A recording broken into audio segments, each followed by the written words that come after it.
500 টাকার জন্য কি আমি বসে আছি নাকি?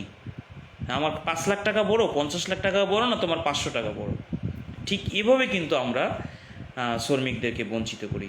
তো সেই শ্রমিকরা কিন্তু আসলে অসহায়, তাদের আইনি প্রক্রিয়া, আইনি লড়াই তারা যেতে পারেন না, তাদের পর্যাপ্ত পরিমাণ সামর্থ্য নেই, অর্থনৈতিক অবস্থা ভালো নেই, যার ফলে কি করে এই যেরকম অসাধু যারা মালিক আছেন, যারা অসভ্য টাইপের মানুষ আছেন, তারা কিন্তু এই শোষিত বঞ্চিত লোকদেরকে, নিপীড়িত মানুষদেরকে কিন্তু তারা দিনের পর দিন এভাবে ঠকাচ্ছেন।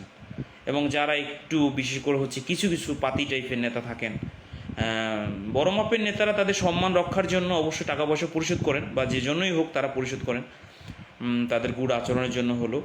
কিন্তু হচ্ছে যারা পাতি নেতা আছেন, বিশেষ করে পাড়া মহল্লায় যারা কিছু কিছু নেতা থাকেন, তাদের এই বিষয়গুলো খুবই দেখবেন যে মানুষের টাকা, অর্থনৈতিক সম্পদ, যেমন আমি এক সিমেন্টের দোকানে যাওয়ার পরে